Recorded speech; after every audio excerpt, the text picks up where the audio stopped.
자, 여러분 드디어 마지막 정상을 향해 달려가고 있습니다. 여러분 간식 다시 챙겨 오시고 강의 끝까지 함께 해주시면 정말 감사하겠습니다. 교수법 사전교육 3부 진행을 맡게 된 H점프스쿨 7기 장학생 김예경입니다. 치열하게 살아왔던 기억을 더듬어 보면 저는 고등학생 때가 생각이 납니다. 특히 고3은 서울로 대학을 오고 싶다라는 소망, 그리고 빨리 어른이 되어서 자유를 누리고 싶은 그런 열망도 가지고 있었습니다. 같은 목표를 두고 함께 공부했던 친구들이 있어서 되게 소소한 것들로 웃고 울고 그런 기록들이 남아서 지금의 삶을 살아가고 있는 것 같은데요. 제가 힘들 때마다 그 친구들을 찾게 되고 하는 걸 보면 고등학교라는 3년의 기억으로 나머지 인생을 살아간다고 해도 과언이 아닌 것 같습니다. 저는 수시 추가 합격 결과를 기다리면서 와, 진짜 삶이 내 생각처럼 되지 않는구나 하고 처음으로 인생에 대한 시련이라는 것을 겪게 되었습니다. 그때 저에게 해주고 싶은 말이 짧게 하나 있습니다. 아등바등 하느라고 애썼어. 앞으로 더 울고 웃고 어쩌면 더 힘든 일이 올 수도 있어. 그래도 그 순간이 네가 단단해지는 과정이라고 생각하면 된단다. 저는 고등학생 시절이 현실에 부딪히는 인생의 첫 단계라고 생각이 듭니다. 이런 아이들에게 있어서 장학생들은 아이들이 그리는 미래의 모습이자 희망입니다. 우리가 그저 말하는 감자인 대학생이라고 생각이 들 수도 있지만 아이들의 눈에는 정말 커다란 존재로 비춰질 수 있습니다. 아무래도 입시라는 큰 산과 연결되어 있으므로 아이들의 성적에 있어서 장학생들의 비중이 점점 커질 수밖에 없는데요. 그러면 이 중요한 시기에 우리는 어떻게 아이들에게 또 어떤 도움을 줄 수 있을까요? 선생님 안녕하세요. 안녕하세요. 네, 이 자리 나와주셔서 정말 감사합니다. 간단하게 자기소개 부탁드리겠습니다. 네, 안녕하세요. 여고에서 영어 과목 가르치고 있는 교사 원경연입니다. 반갑습니다. 네, 선생님 정말 반갑습니다. 아무래도 고등학교에서 근무를 하시면은 늦게까지 아이들과 함께 시간을 보내실 텐데 그때는 이런 카페인의 힘이 약간 필요할 것 같아서 제가 커피를 준비해봤는데 어떠신가요? 아, 좋죠. 고3 교무실에는 항상 드립커피를 내리거나 아니면 커피 뭐라 그러죠? 캡슐 커피 네, 이런 게 항상 구비가 되어 있기 때문에 오늘도 따뜻하게 커피 준비해 주셔서 감사합니다. 저도 고등학교 때 야자를 10시까지 했던 경험들이 네, 새록새록 기억이 맞아요. 남는데요. 그때 저는 되게 카페인, 핫식스 같은 카페인 맞아요. 음료 많이 마시고 스누피 우유라고 혹시 아시나요? 네, 알죠. 그거 많이 마시면서 버텼던 것 같은데 혹시나 요즘 아이들도 카페인을 마시거나 그런 음료를 마시나요? 네, 아침부터 마시면서 옵니다. 등교를 할 때. 근데 그게 약간 이 속이 안 좋잖아요. 많이 먹으면. 그래서 저는 아침밥 먹고 왔냐? 안 먹었다. 아침에 첫 끼가 뜨거운 6개. 뜨거운 6개? 그러면 먹지 말라고 좀 얘기를 하는 편입니다. 그렇게 아이들과 함께 시간을 버티다 보면은 아무래도 고등학생 같은 경우에는 입시와 바로 직결이 맞아요. 되기 때문에 서로의 버팀목이 되면서 힘든 시간을 보내야 할 것 같아요. 네, 맞습니다. 제가 근데 고3 지금 담임을 2년 했는데요. 고3 담임을 하면서 느꼈던 거는 아이들이 운전대를 잡고 있는 운전자고 교사는 옆에 조수석에 앉아있는 조수석에 앉아있는 사람이라고 생각하면 될 것 같은데 우리 이제 운전을 하다 보면 옆 사람이 졸면 화가 나요. 그죠? 옆 사람이 이제 말도 걸어주고 간식도 주고 이렇게 해야 잘 운전할 수 있는 것처럼 담임 선생님은 아이들이 열심히 공부하는 걸 옆에서 도와주고 칭찬해주고 그러는 역할을 했던 것 같아요. 선생님은 학생의 든든한 지지자자, 지원자가 되는 그런 느낌이네요. 그러길 바라는 거죠. 아이들은 제가 지지가 될지는 잘 모르겠으나. 선생님과 이렇게 대화를 하다 보니까 저도 문득 고등학교 3학년 때 담임 선생님이 생각이 나는데요. 이참에 이 프로그램이 끝나면 한번 전화를 드려봐야겠어요. 좋아하실 거예요. 좋아하실까요? 네, 좋아하실 거예요. 이번 고등교수법 강의는 원경연 선생님을 모시고 진행을 해보도록 하겠습니다. 선생님 준비되셨을까요? 예, 준비됐습니다. 네, 그럼 선생님의 수업 들어보도록 하겠습니다. 안녕하세요. 고등학생을 위한 교수법 강의를 맡게 된 안성여자고등학교 원경연입니다. 반갑습니다. 네, 선생님들 고등학생들을 가르치시느라 되게 걱정도 많이 되고 기대도 많이 되실 것 같은데요. 오늘은 전반적으로 멘토로서의 마음가짐, 그리고 고등학생이란 어떤 존재인가, 그리고 고등학생을 지도할 때 수업은 좀 어떻게 짜는 게 좋을까 이런 부분, 마지막으로는 입시 및 주요 교과목 가르치는 팁 이렇게까지 구성을 해서 한번 말씀을 드려보도록 하겠습니다. 네, 먼저 멘토링의 의미를 제가 넣은 이유는요.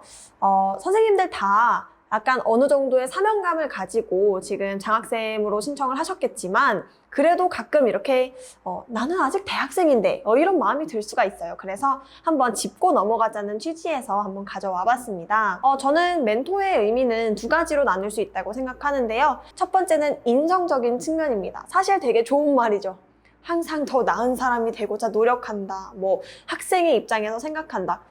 사실 뭐 제가 완전 이런 면에서 우리 아이들한테, 우리 학생들한테 완전 100%의 선생님인가? 저는 장담할 수 없어요. 아직 사실 뭐 말을 할 때도 야, 존맛탱 막 이러고 개 멋있어 이런 어휘들이 저도 모르게 툭툭 튀어나올 때가 있는데요.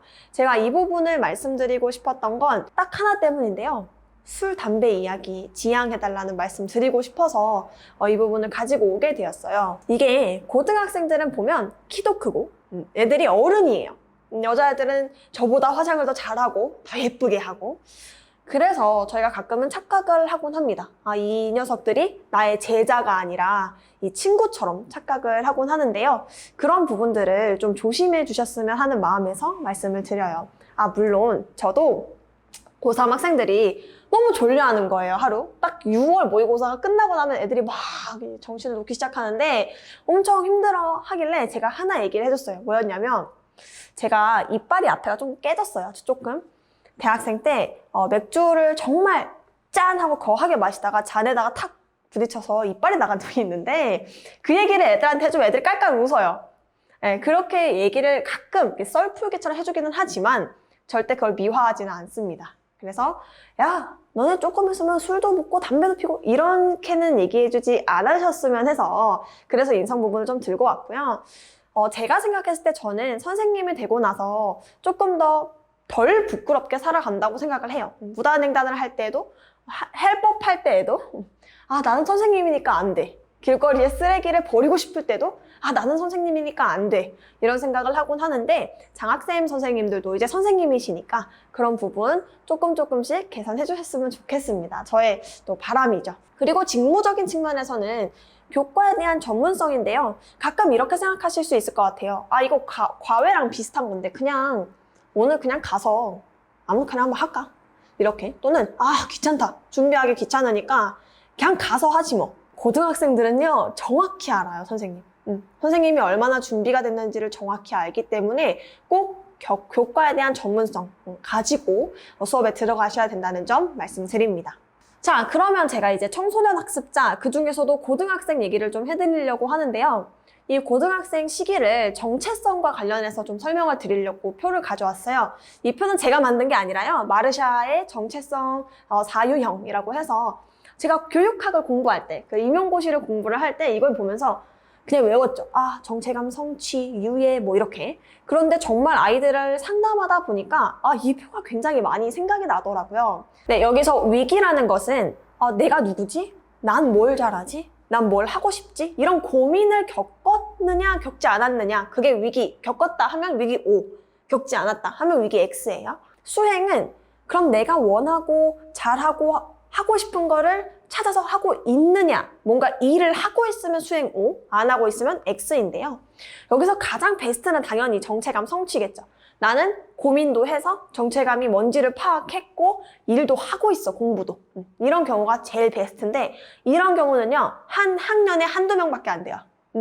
거의 지금 아마 장학생 선생님들도 고등학교 시절을 생각해보면 내가 지금 내 전공에 대해서 뭘 안다고 이걸 하겠다고 했을까? 이런 생각도 많이 드실 것 같아요. 그래서 이 정체감 성취는 굉장히 이상적이지만 거의 불가능한 상태예요.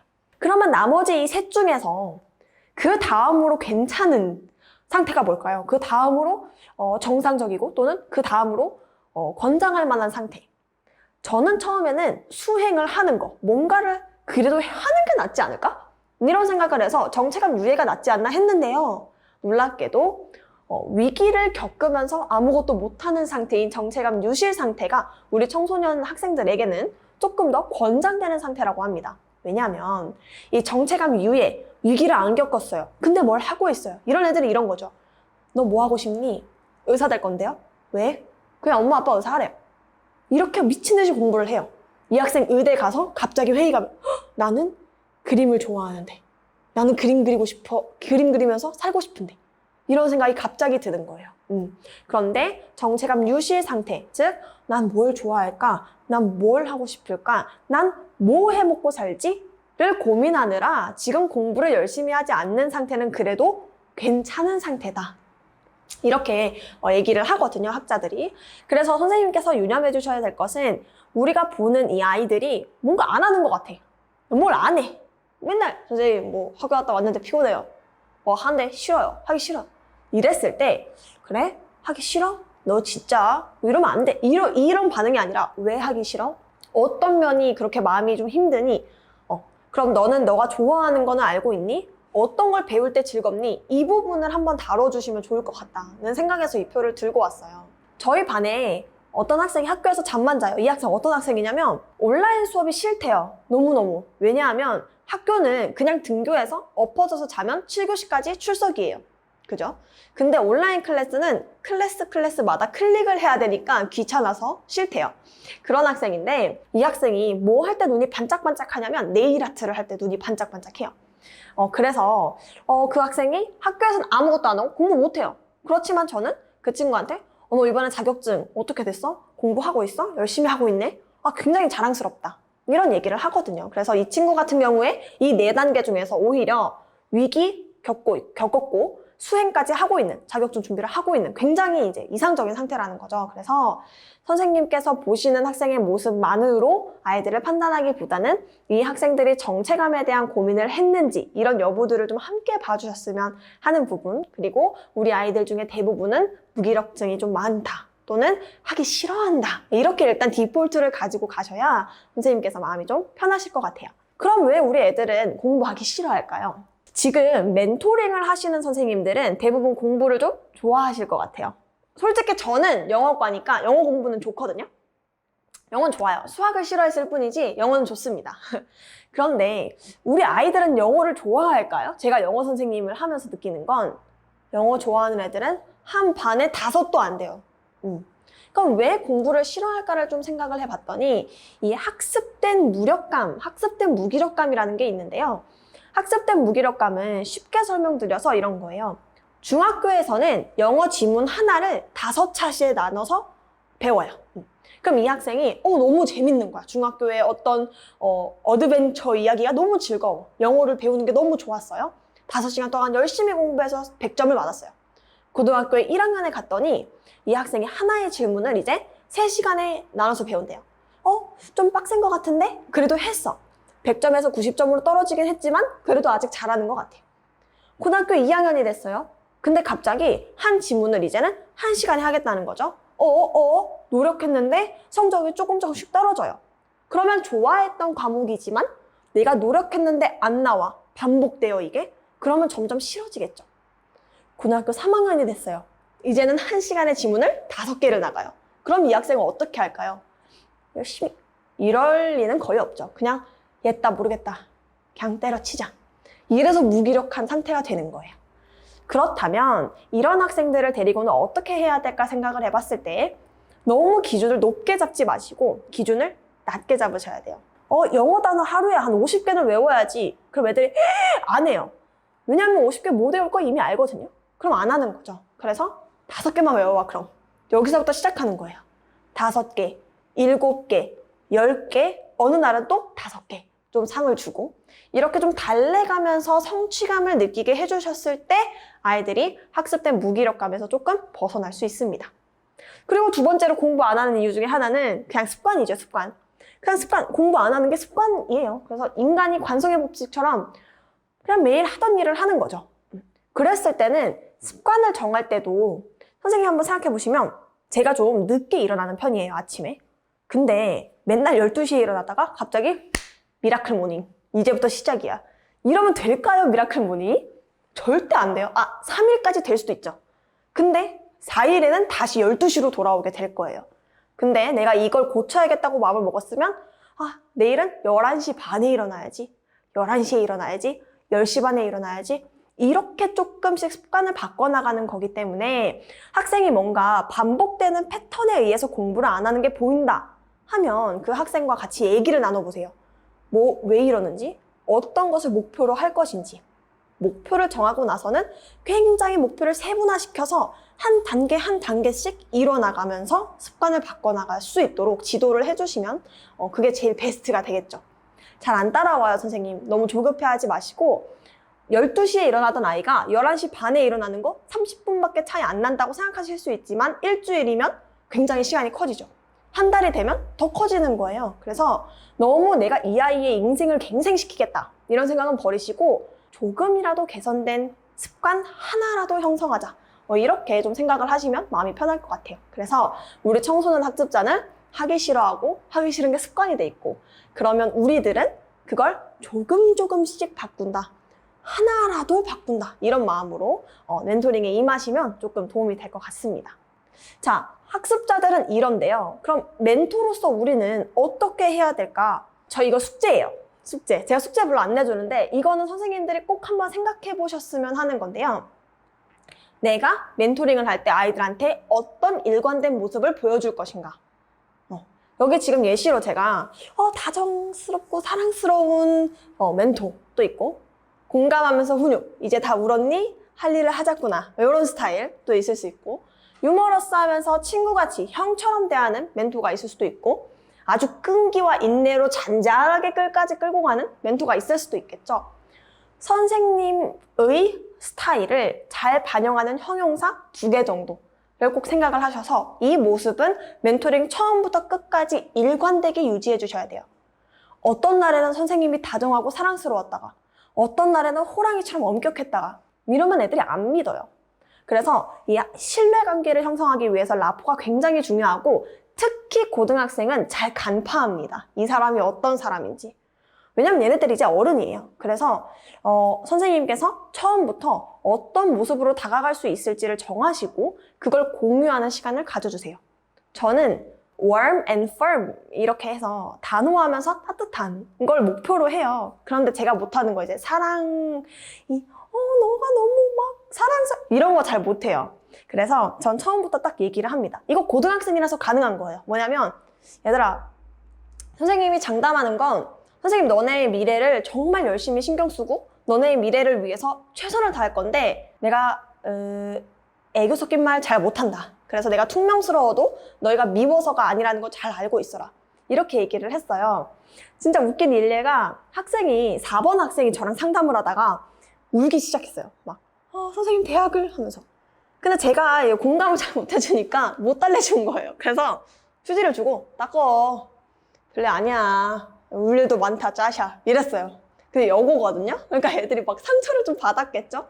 그래도 그 뒤에 그래도 선생님 너 싫어서 그런 거 아닌 거 알잖아. 이렇게 약간 이렇게 달래줬어요. 그러니까 애가 좀 머쓱해 하면서 눈물을 그쳤어요. 그리고 나서 쭉 상담을 하다가 30번대 학생이 와서 상담을 하는데 막 눈물이 고이는 거예요. 애가 갑자기 저한테 이래요. 선생님 저 안 달래주는 스타일인 거 아니까 저 산책하고 올게요. 눈물 넣고 오겠습니다. 딱 이러는 거예요. 그래서 이런 걸 봤을 때 얘네들도 알게 됐구나. 나라는 사람이 누군지. 그런 느낌을 좀 받았는데요. 웃기더라고요. 재밌고. 근데 그렇게 그거는 가능한 이유는 고등학생이기 때문에. 그래서 고등학생에게는 솔직하게 나는 이런 사람이다. 너희가 끝까지 따라오면 나는 항상 이 모습을 지킬 거다. 이거는 그렇게 먼저 말씀을 해주시면 아이들이 잘 따라올 것 같아요. 다정하고 사랑스러운 거, 이게 정답이 아니에요. 꼭 엄격한 게 정답이 아니에요. 처음부터 끝까지 선생님이 일관적으로 보여주실 수 있는 모습이 무엇인지를 꼭 한번 고민해 보시고 그걸 첫 시간에 아이들과 한번 나눠보시면 좋을 것 같아요. 자, 이제 본격적으로 수업에 대해서 말씀을 좀 드리자면요. 이게 수업이 50분이 한 단위예요.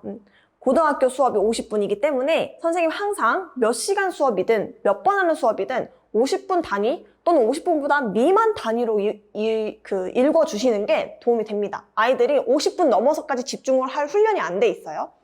그렇게 50분이라고 쳤을 때 이게 100%라고 치면 수업 전 활동을 20%, 수업 중 활동을 60%, 수업 후 활동을 20% 정도로 하시면 되는데 이게 이렇게 생각하실 수 있어요. 내가 무슨 강의자도 아니고 무슨 수업 전 후 활동이야. 간단한 거예요. 딱 만나자마자 자, 책 펴라. 페이지 159 첫 번째 관계대명사 이렇게 하지 말란 얘기. 그냥 단순히 요즘은 좀 어땠어? 학교 생활 좀 어땠니? 이런 거 좀 있었어? 저번에 배웠던 건 어땠어? 그거 학교에서 시험 쳤어? 어때? 잘했어? 아, 아쉽네. 이번엔 더 열심히 해보자. 이런 약간 흥미를 유발할 수 있는 부분을 좀 넣어주시고, 오늘은 159페이지부터 163페이지까지 할 거거든? 만약에 너네가 집중해서 빨리 끝나면 빨리 끝내줄게. 그래서 수업 내용에 예고까지 같이 주시면 베스트죠. 그럼 수업은 학습 내용이라고 돼 있는데 2파트 정도로 구성하시는 게 좋다고 생각을 해요. 영어로 말씀을 드리자면은 뭐 강의, 그리고 나서 문제풀이. 수학도 마찬가지죠. 강의, 그리고 문제풀이. 국어 같은 경우에는 2개의 문학 작품, 2개의 비문학, 뭐 지문 이런 식으로 2파트 정도를 가지고 가야 애들이 막 루즈해지지가 않아요. 그러면 맨 마지막에는 학습 내용 복습 및 정리인데요. 저는 뭘 시키냐면 학습지 채워넣기를 시켜요. 빈칸을 다 뚫어서 학습지를 준 다음에 수업 내용을 토대로 채워 넣어라. 국어 선생님들도 되게 많이 하시고요. 수학 선생님들은 문제 하나, 문제 풀이 쓰는 거 그런 연습으로 좀 시키시더라고요. 그래서 어떤 방식이든 오늘 배웠던 내용을 간단히 복습할 수 있도록 마지막 부분을 좀 참고를 해주시면 돼요. 이렇게 100% 수업이라고 봤을 때 20, 20, 60 이렇게 가져가야 애들이 좀 집중을 할 수가 있고요. 고등학생이라고 해도 집중 딱 제일 잘 되는 시간은 30분. 30분 넘어가면 애들이 막 눈이 막 흔들려요. 눈이 막. 아니면 이렇게 고개가 막 열심히 막 흔들리죠. 그래서 너무 내가 많은 양을 주겠다 보다는 적은 걸 가르쳐도 열심히 꼼꼼하게 가르치겠다. 그렇게 생각하시는 게 좋을 것 같습니다. 저는 팝송도 많이 들려주고 영상도 되게 많이 찾아서 보여줘요. 그래서 그런 것들도 좀 도움이 되는 것 같고 드라마 클립 또는 뭐 영화 클립 이런 것도 좀 보여주면 애들 되게 좋아하더라고요. 그래서 그런 것도 수업 전 활동으로 좀 활용을 하시면 도움이 될 것 같습니다. 이거는 사실 보면 뭐냐면 게이미피케이션이라고 하는 건데요. 공부를 게임처럼 하는 거죠. 지금 이렇게 카드 뒤집기를 하는 거죠. 카드 뒤집기. 물고기 나왔으면 fish를 찾아야 되는 거예요. 언제 좋을까요? 단어 외운 거 확인할 때 좋겠죠? 또는 뭐 작품이랑 작가랑 매칭시킬 때도 좋을 것 같고요. 또는 어떤 시랑 분위기 또는 그 시의 형식 같은 거 있잖아요. 국어 같은 경우는 그렇게 매칭시키는 것도 좋을 것 같고 어쨌든 1대1 매칭이 되는 거는 이렇게 하면 좋은데 고등학생한테 이런 거 하면 너무 유치하지 않나? 하나도 안 유치해요. 고등학생들이 제일 유치합니다. 중학생들이 제일 이런 거 유치한데 하기 싫은데 고등학생은 미쳐요. 도구 이렇게 아주 그냥 광란을 보실 수 있으니까 게임도 많이 활용하시고요. 이거 제가 애들이랑 게임을 하다가 너무 충격을 먹었는데 제가 그림을 정말 못 그려요. 근데 이게 뭐냐면 이런 거죠. 그 제시어가 풀필이었어요. 그러면 풀필이 제시어, 그 다음 사람이 그림을 그립니다. 풀필이 그림을. 그리고 다음 사람은 그 그림을 보고 제시어가 뭘까 고민을 한 다음에 풀필이를 써요. 이렇게 돌아가면서 맨 마지막에는 그림이 어떤 식으로 변화됐는지를 보는 온라인으로 할 수 있는 게임인데요. 제가 풀피리를 보고 어떤 남자가 행복하게 풀밭에 앉아서 풀피리를 부는 걸 그렸거든요. 근데 애들이 갑자기 고등학생 애들이 선생님 이거 큰일 19금이라는 거예요. 아니 뭐가? 이거 뭐 잘못됐대요. 아주 위험하대. 뭐가 위험한데? 이거 사람이 풀을 빨고 있는 것 같아서 대박같다는 거예요. 애들이 너무 깜짝 놀랐어요. 근데 애들의 상상력이 너무너무 뛰어나고 이거 하면 좋은 건 영어를 잘 못해도 국어를 잘 못해도 이거 애들이 그림 잘 그리는 애들은 완전 날아다녀요. 그래서 애들의 장점을 좀 볼 수 있는 부분인 것 같아서 이런 게임도 많이 쓰시면 좋고 문학작품 같은 거 하시고 나서 여기에 4컷 만화를 이어 그리기도 돼요. 이어 그리기. 그러면은 이 문학 작품을 4컷 만화로 그냥 한번 그려보자 해서 바톤 터치 해가지고 이어서 그리는 것도 도움이 되겠죠. 국어 선생님이 쓰시더라고요. 실제로 이렇게. 아까 방금 말씀드린 2가지는요. 아주 간단한 게임의 사례고요. 그냥 빙고 같은 것도 좋고 행맨 같은 것도 좋고 뭐든 좋아요. 그거에 예시를 보여드린 거고 이제는 조금 진중한 얘기를 좀 하고 싶은데요. 입시입니다. 입시인데 선생님들이 이렇게 생각하시죠. 장학생들이 고등학생을 가르치기 때문에 입시랑 크게 떨어질 수가 없다. 이렇게 생각을 하실 거고 마음이 급하실 거예요. 왜냐하면 우리가 만나는 아이들 중에 굉장히 똑똑한 아이들은 많이 없어요. 그죠? 아직까지 도움이 필요한 학생들이 굉장히 많은데 어떤 도움을 주는 게 좋을까? 이건데 수능이 많이 변했습니다. 그래서 한번 말씀을 드릴게요. 아시다시피 수시와 정시로 이렇게 나뉘는데요. 수시에서도 학생부 위주, 이게 생기부 위주입니다. 그리고 논술 위주, 실기 위주. 정시에서 수능 위주, 실기 위주가 있는데 선생님들이 해주실 수 없는 건 논술, 실기는 해줄 수가 없어요. 그죠? 뭐 실기, 미술을 갑자기 가르쳐 줄 수 없잖아요. 여기서 좀 눈여겨보셔야 되는 게 학생부 위주의 같은 경우에 두 가지로 나뉘는데 첫 번째는 학생부 교과, 두 번째는 학생부 종합이에요. 학생부 교과는 내신 100% 또는 내신 플러스 최저등급인데 인서울 하려면 최저등급이 필요한 학교가 많고요. 인서울 아니고 경기 충남권으로 딱 돌면은 바로 내신 100%인 경우도 많습니다. 종합은요, 교과, 비교과까지 들어가고 굉장히 높은 학교들은 종합인데 최저까지 있죠. 이렇게 나뉘는데요. 이것만 기억하시면 될 것 같아요. 이 학생을 봤을 때 수능 최저 충족을 할 수 있다. 그러면 학생부 교과 전형이 아주 압도적으로 유리합니다. 예를 들어서 3개 과목 합 10 이거 굉장히 높은 최저예요. 이 높은 최저가 있어요. 그런데 이 학생이 내신은 작년에 비해서 작년 그 학과에 간 학생에 비해서 좀 낮아. 그래도 지원할 가치가 있다는 거죠. 왜? 최저 맞출 수 있으니까. 자, 그러면 교과 전형에서 쓸 수 있는 성적, 즉 3점대까지가 나오고 내신이 수능도 한 3, 4등급 나온다. 그러면 내신이랑 수능 둘 다 준비를 해주셔야 돼요. 이 학생 잘하면 인서울 할 수 있어요. 충분히 가능성이 있죠. 근데 만약에 학생이 수능 완전 못해. 안 돼, 이거는. 뭐 한 과목이 아예 6등급, 7등급 이렇게 돼버리면 어렵죠. 내신은 한 4, 5등급. 이러면 그냥 내신에만 열심히 도와주세요. 이 학생 내신 3등급대로 올리면 경기권 학생부 교과 갈 수 있습니다. 그런데 내가 학생을 만났는데 아니 세상에 모의고사가 훨씬 잘 나와. 막 내신은 6등급, 7등급인데 모의고사는 평균적으로 3등급이 나온단 말이죠. 이러면 뭘 준비해야 될까요? 정시를 준비할 수밖에 없겠죠. 그런데 저는 사실 수능 쳐서 대학 갔거든요.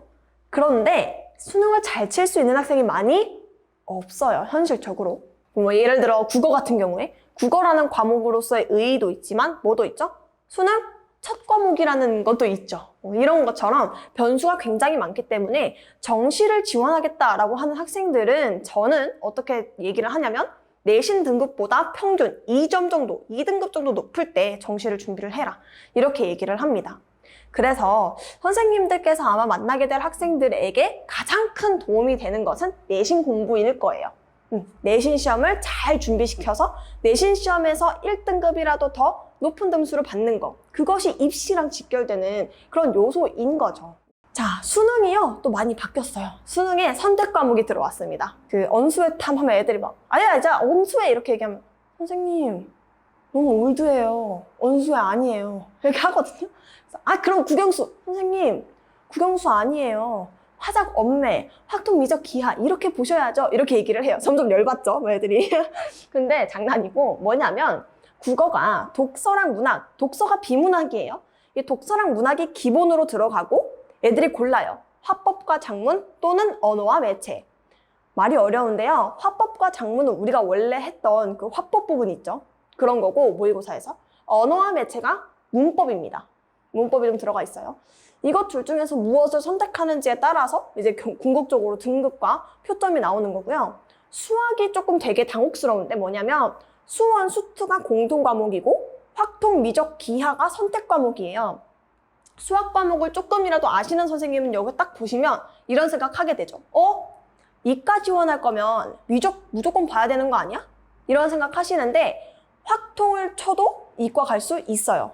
그렇게 다 열어놓은 경우가 많아요. 그렇지만 의대, 수의대 또는 특정 공대들은 기하나 미적분을 의무적으로 봐야 하는 경우가 있으니 이런 것들은 고3을 지도하실 때는 좀 참고를 하시되 고2, 고1까지는 어떻게 생각하시면 되냐면 일단 수원, 수투를 잘 잡아야 돼요. 애들이 확통, 미적 아무리 잘해도 수원, 수투 문제 다 틀려버리면 이거 가망이 없어요.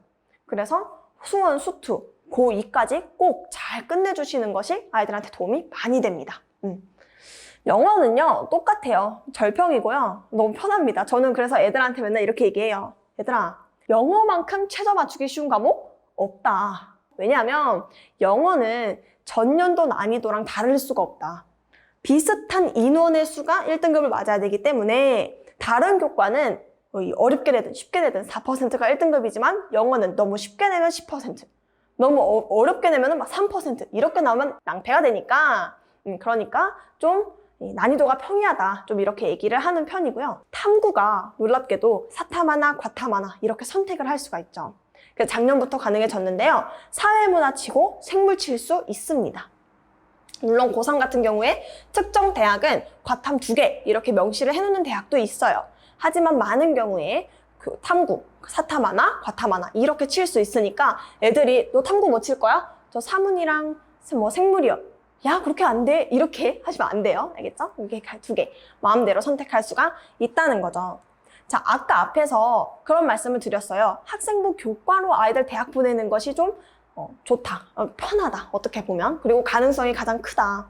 그러면 어떻게 좀 내신 준비를 좀 시켜줘야 될까? 이거는 제가 저희 학교에 있는 국어, 수학 선생님께 여쭤봤어요. 어떻게 할 거니신가? 타겟은 내신 한 5, 6등급짜리 학생들을 타겟으로 했을 때 국어는요, 일단 기본적으로 학교 수업 필기를 열심히 해올 것 말씀을 하시고 작품에 관련된 백지 인출을 되게 강조를 하셨어요. 그래서 뭐냐면 그냥 작품에 대해서 적어내는 거죠. 이 작품에는 뭔지 마인드맵처럼 이렇게 작품 관련 백지 인출을 하는 것이 좀 도움이 많이 되고, 그리고 가장 중요한 것은 수업 전에 해당 작품을 꼭 읽고 와야 된다. 그게 시든 또는 그게 문학작품이든 소설이든 먼저 읽고 나서 해야 된다는 거 한번 꼭 아이들한테 말씀을 해주시면 좋을 것 같아요.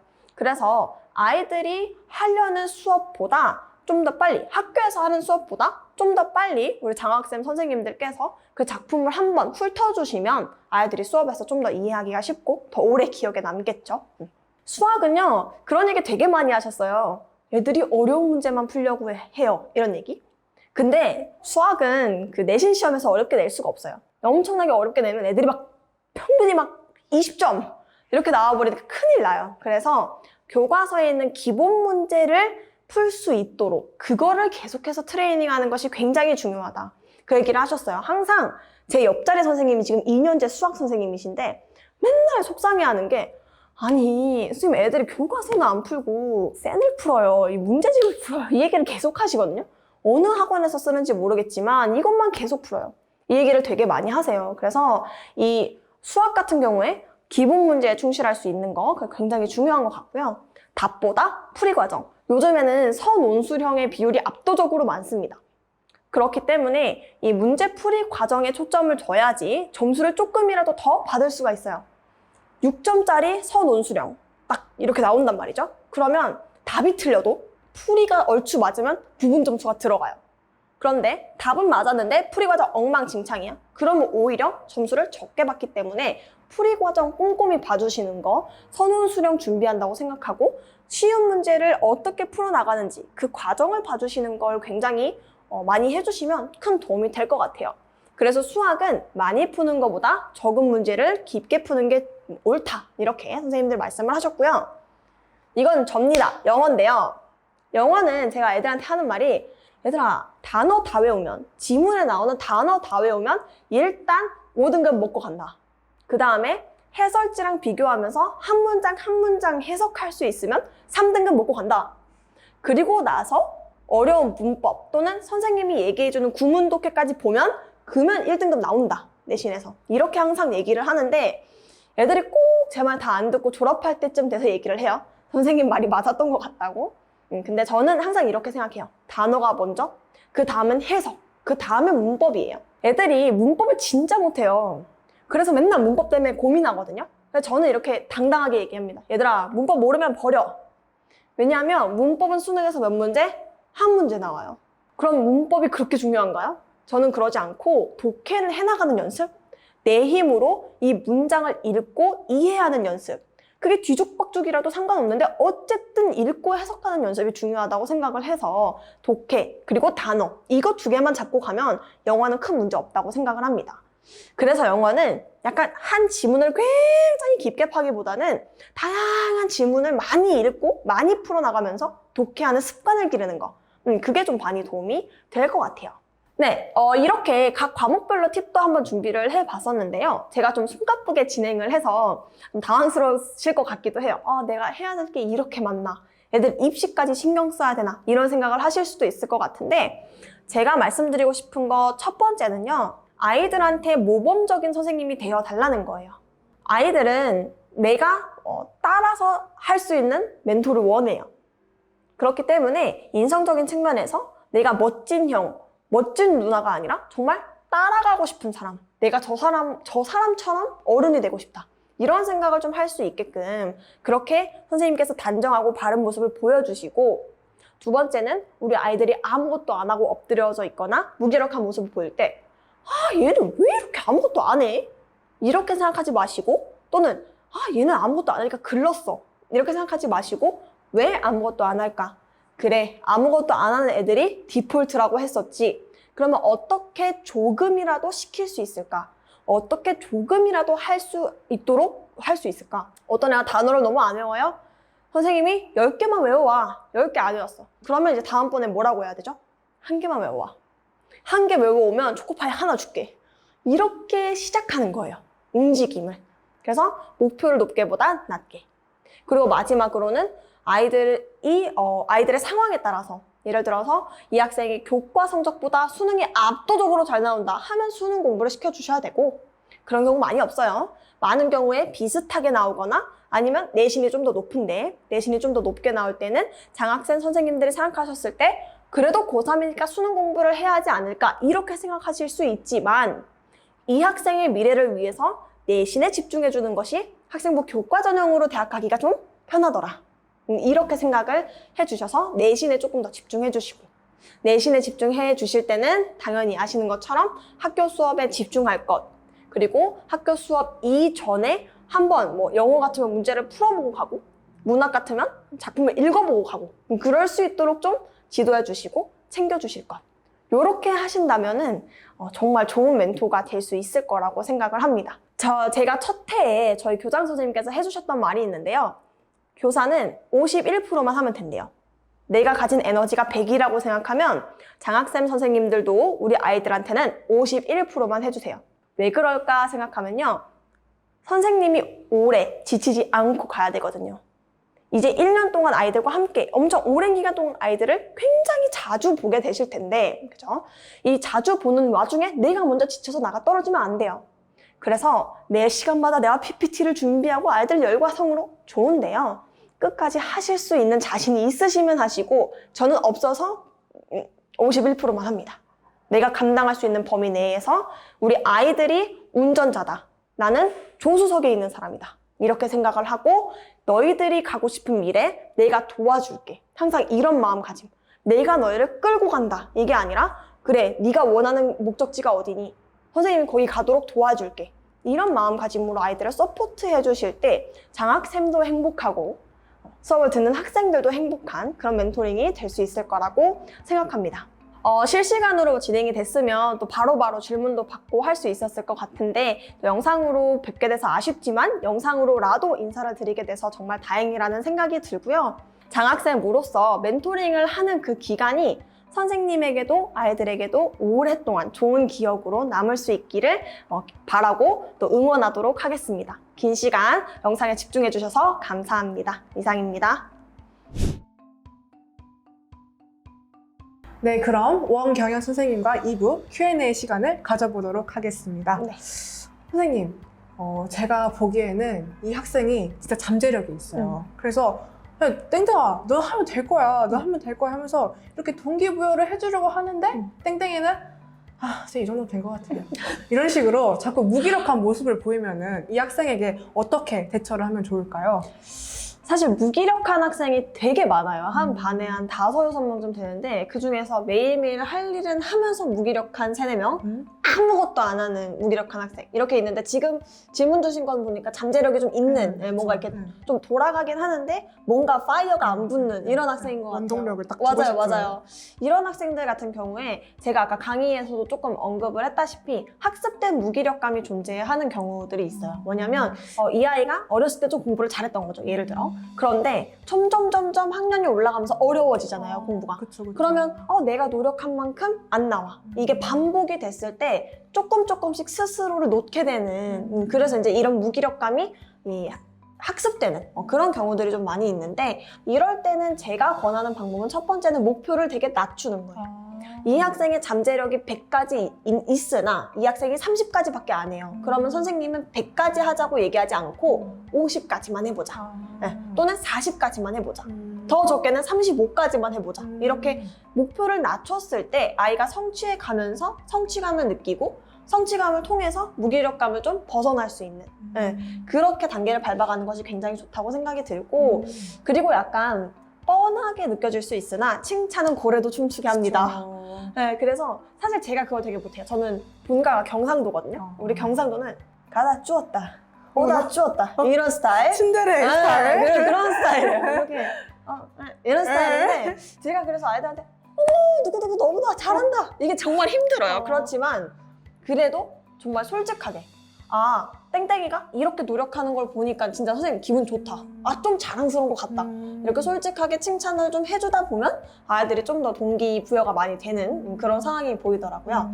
그래서 이렇게 무기력감, 잠재력이 있는데 무기력한 학생들 같은 경우에는 목표를 설정할 때 조금 이 가시적인 범위 내에서 목표를 설정하고 그리고 거기다가 칭찬을 가득가득 해주면 조금씩 움직이기 시작할 거예요. 네. 학생과 선생님 사이의 목표치에 중점을 찾고 맞습니다. 그리고 아이에게 시크한 듯 안 시크한 맞아요. 듯 칭찬을 툭 던져주는 맞습니다. 걸로 아이들의 동기를 부여를 할 수 있군요. 네, 이게 칭찬을 할 때 한 가지 제가 말씀드리고 싶은 건 결과를 칭찬하시면 아이가 또 그 결과에 못 도달할 것 같으면 하지 않아요. 그냥 그 저희 금 쪽 네. 보면 그 박사님께서 그렇게 말씀하시잖아요. 막 이 아이는 아예 완벽하게 못하면 아예 그냥 포기해버린 아이다. 아 그게 고등학생도 있어요.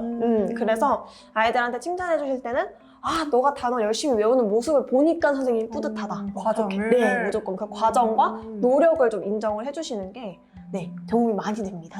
그렇군요. 제가 또 아이랑 이렇게 공부를 하다 보면요. 네. 아이한테 땡땡아 이거 다음에 틀리지 않게 문제 한번 짚고 가자? 이런 식으로 이렇게 격려를 할 때가 있어요. 근데 이제 고등학생 아이들은 선생님 이거 틀리면 틀린 거죠. 아 틀린 대로 살아야죠 하면서 인생에 대해서 해탈을 해버리는 맞아요. 경우가 있더라고요. 그럴 때 저도 약간 이제 무기력해지고 힘이 빠지기도 하지만 네, 네. 이런 아이들한테는 어떻게 대하는 게 좋을까요? 그게 제가 약간 역질문을 하나 드리고 싶은데 만약에 다이어터예요. 다이어트 몸무게를 줄이겠다는 거 엄청 신경을 많이 썼어요. 근데 운동을 해도 몸무게가 늘어나는 거예요. 그러다가 맛있는 게 막 먹고 싶어. 딱 입이 탁 터졌어. 먹기 시작했어. 그러다가 몸무게가 올라가는데 또 올라가 있는 거예요. 그랬을 때 어떤 생각이 들까요? 나 다시 열심히 해서 빼야겠다가 들까요? 아씨 그냥 먹어. 맛있게 먹으면 0칼로리다. 이게 더 편할까요? 나 모르겠다. 오늘 먹어버리자. 이런 느낌이 아닐까요? 이거라서 네. 이렇게 틀리면 틀리는 대로 사는 거죠 뭐. 저는 이렇게 생각하는 학생이 사실 내면에는 이 틀리는 것에 대한 불안감이 굉장히 클 거라고 생각을 해요. 그리고 본인이 계속 틀려왔겠죠. 그러니까 이제 왜 틀렸어 하니까 자기도 처음에는 그러게 고치려고 하다가 어느 순간 그냥 틀린 대로 사는 거지 뭐. 이렇게 된다고 생각을 하거든요. 그래서 틀리면 틀리는 거지 뭐. 그게 너무 귀엽지 않나요? 살짝? 저는 상큼한 거 같기도 그쵸? 하고. 약간 이 남고생의 목소리가 막 들려요. 막 사실 틀리면 틀리는 거죠. 약간 이런.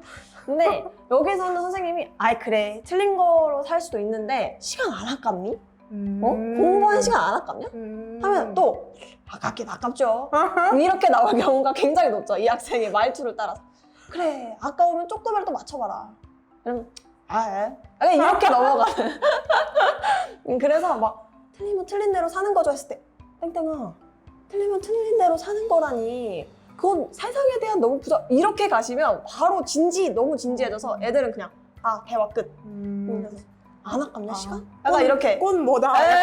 이렇게 되죠. 아하. 그래서 좀 편하게 얘기를 좀 해주면서 이 학생이 사실은 잘하고 싶은 마음이 있기 때문에 이렇게 지금 좀 놔버린 상태인 것 같다는 걸 유념을 해주시면 그래도 아이랑 이게 래포가 생기면 조금씩 하거든요. 애들이 선생님 눈치를 봐요. 왜냐면 내가 좋아하는 어른이니까. 그래서 그렇게 동기부여를 할 수 있지 않을까 하는 생각이 듭니다. 선생님, 저 선생님한테 공부 배우고 싶은데. 저희 애들도 그렇게 생각할까요? 틀렸는데 어떻게 알죠? 저희 학생들도 그렇게 생각할까요? 저 엄한 선생님이라서. 자, 이렇게 생각이 드는데요. 선생님, 그리고 고등학생 같은 경우에는 아무래도 대학이라는 현실적인 맞아요. 입시와 이렇게 직결이 되잖아요. 그래서 이 정도 학년이면은 이 정도는 알아야 한다고 저는 생각이 드는데 이만큼 안 따라와 줄 때가 있어요. 그럼 이런 아이들은 어떻게 하는 게 좋을까요? 저 아까 질문하신 그 속에 답이 있다고 생각하는데 2학년이면 이만큼을 알아야 된다고 생각하는데 누가 생각하는 거죠? 그건 제가 생각하는 그쵸. 거죠. 그건 선생님 생각이에요. 그쵸, 그쵸. 그냥 아이의 상황과 아이의 생각은 또 다를 수 수도 있죠. 그리고 특히 이렇게 장학생, 우리가 선생님이 되면은 솔직히 선생님은 학교가 좋으니까 선생님이 됐겠죠. 그쵸, 또는 그쵸. 교육하는 게 좋으니까 교육봉사를 하겠죠. 그러면 대부분 이제 학교에서 문제 없이 살아가는 사람들이 대부분 이렇게 멘토로 있을 텐데 우리의 기준과는 굉장히 다른 기준, 다른 대학의 기준 이런 것들을 가지고 있을 수 있어요, 아이들이. 그래서 2학년이면 이 정도는 알아야 되는데 이런 생각은 절대 입 밖으로 내시면 안 되고 그런 생각을 아예 하지 마시는 게 맞는 것 같고 이 아이가 그럼 목표하는 바가 무엇인가를 확인을 하시고 그러면 어떻게 내가 채워줄 수 있을 것인가 그 부분에 좀 초점을 두셔야 되는 것 같아요. 그래서 제가 고3 담임을 하면서 첫날 영어 시간에 친구가 물어봤어요. 선생님, 어드레스가 뜻이 뭐예요? 그래서 동사로? 동사로는 좀 어려울 수 있으니까 동사로? 아니요, 명사인데요. 주소야, 주소. 네. 그렇지만 화가 나죠. 그렇지만 모를 수 있죠. 그치. 그래서 그치. 대답해줘야죠, 뭐. 네, 그래서 이 학생이 이 나이면 이 정도까지는 해야 되는데 이거는 우리 생각. 그러면 우리가 생각을 바꿔야 되는 것은 이 아이가 가고 싶어 하는 목적지가 어디고 그곳에 가기 위해서는 어떻게 도와줘야 하는가. 네, 그것을 초점을 좀 두는 게 맞을 것 같아요. 선생님의 욕심보다는 학생의 입장에서 맞습니다. 이 정도 해서 이렇게 하는 게 이렇게 입장을 바꿔서 생각하는 게 중요하다고 생각이 드네요. 그러면 고등학교 같은 경우는 특히나 스스로 공부하고 숙제를 하는 게 좀 많이 맞아요. 중요하잖아요. 근데 한두 번 숙제를 안 해오는 건 오케이. 그래, 그렇다 쳐. 근데 자꾸 숙제를 안 해와요. 그러면 너 왜 숙제 안 했어? 숙제 안 했어. 이런 식으로 반복적으로 잔소리하고 이야기하는 것도 저도 힘들고 마음도 맞아요. 상하는데 이런 상황에서는 어떻게 하면 좋을까요? 첫 번째 질문은 숙제가 꼭 필요한가요? 필요하진 않지만 하면 좋죠. 그쵸, 맞아. 그쵸. 근데 만약에 내가 가르치는 학생이 이미 동기부여가 잘 돼 있는 학생이에요. 그러면 숙제 내주면 그만큼 따라와요. 그죠? 근데 수업 듣는 것도 싫어 죽겠는데 이 숙제까지 하라 그러면 숙제를 당연히 안 해요. 그래서 저는 숙제를 내줄 때는 수업 시간을 줄여줘요. 그래서 지금부터 시작해 얼른 이렇게 얘기를 하거나 정확히 시간을 말을 해주거든요. 예를 들어서 얘들아 다음 시간까지 뭐 13강 풀어와 하면 애들이 13강 너무 많아요. 13강에 5문제 있고 한 문제당 너네 수능에서 최대 길어봤자 5분 안에 풀어야 돼. 5분 안에 푼다고 해서 5문제면 25분밖에 안 걸려. 너네 아침에 8시에 학교 오지. 수업 9시지. 그럼 이 뭐 하냐? 1시간 동안? 그때 풀면 되겠네. 그러면 애들 아하. 그냥 안 해요. 안 할 수도 있어요. 오케이. 그렇지만 내가 내주는 숙제가 많은 양이 아니다. 할 수 있는 양이라는 걸 증명해 보여주시면 그래도 좀 숙제 이러지는 않을 것 같아요. 아이들에게 숙제에 대한 현실을 알려준다. 네. 이 정도 할 수 있다. 약간 이런 식으로. 그렇죠. 저는 숙제를 많이 내두는 편도 아니라서. 네네네. 선생님, 그러면 이제 멘토링이나 수업이나 모두 다 요즘은 비대면으로 맞습니다. 진행이 되잖아요. 그러면 이제 우리 장학생들이 고등학생을 대상으로 비대면 멘토링을 할 때 혹시 꿀팁 같은 게 있으실까요? 꿀팁이라기보다는 원칙. 원칙. 네, 원칙. 첫 번째. 선생님들 지금 캠 켜고 들으시겠죠? 그렇죠. 제가 얼마 전에 연수를 받았는데요. 네. 캠을 안 켜도 된대요. 캠을 안 켜도 된다고 하면은 30분 뒤에 어떤 일이 벌어질까요? 다른 짓을 하고 있어요. 어쩔 수 없어요. 근데 고등학생들이 이렇게 얘기해요. 선생님, 저 아직 머리를 못 감아서 뭐 화장을 안 해서 캠 켜기가 냄새 안 나, 얼굴 잘 안 보여 이렇게 한 다음에 무조건 캠 켜기. 이거는 첫 번째 시간부터 꾸준히 갖고 가셔야 되는 원칙이에요. 그래서 첫 번째 시간에 우리 수업은 캠 무조건 켤 거야. 그럼 어떤 애들은 선생님 저 근데 캠이 없는데요? 이렇게 얘기를 해요. 아니야, 있어. 그치. 없을 리가 없어. 코로나 때문에 이미 어. 학교에서 비대면 수업 많이 그치. 했기 때문에 아니 있어. 있잖아. 무조건 켜는 거 첫 번째. 음. 두 번째는 온라인 수업을 들으면 막 필기감이나 이런 게 느껴지지가 않잖아요. 그 현장에서의 열정이. 그러니까 학습지를 미리 제공을 해주시면 애들이 수업을 들으면서 학습지를 이렇게 채워 넣어가면서 그렇게 공부를 하는 게 좀 도움이 되는 것 같고요. 그리고 세 번째는 수업하고 나서 고등학교 수업은 50분이에요. 네. 근데 저희 학교에서도 교육청에서도 이 50분 수업을 원격으로 다 채우지 말아라고 얘기를 합니다. 그래서 45분 정도로 마친 다음에 구글 설문지 같은 걸로 오늘의 복습, 오늘 수업했던 복습 간단하게, 어려운 거 절대 안 돼요.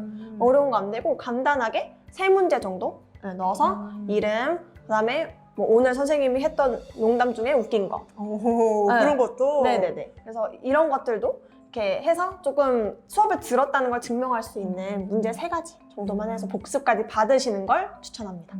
그래서 간단하게 정리드리면 첫 번째는 캠 켜기, 두 번째는 학습지, 세 번째는 수업 시간을 줄이고 복습 퀴즈를 내는 시간을 꼭 만들 것.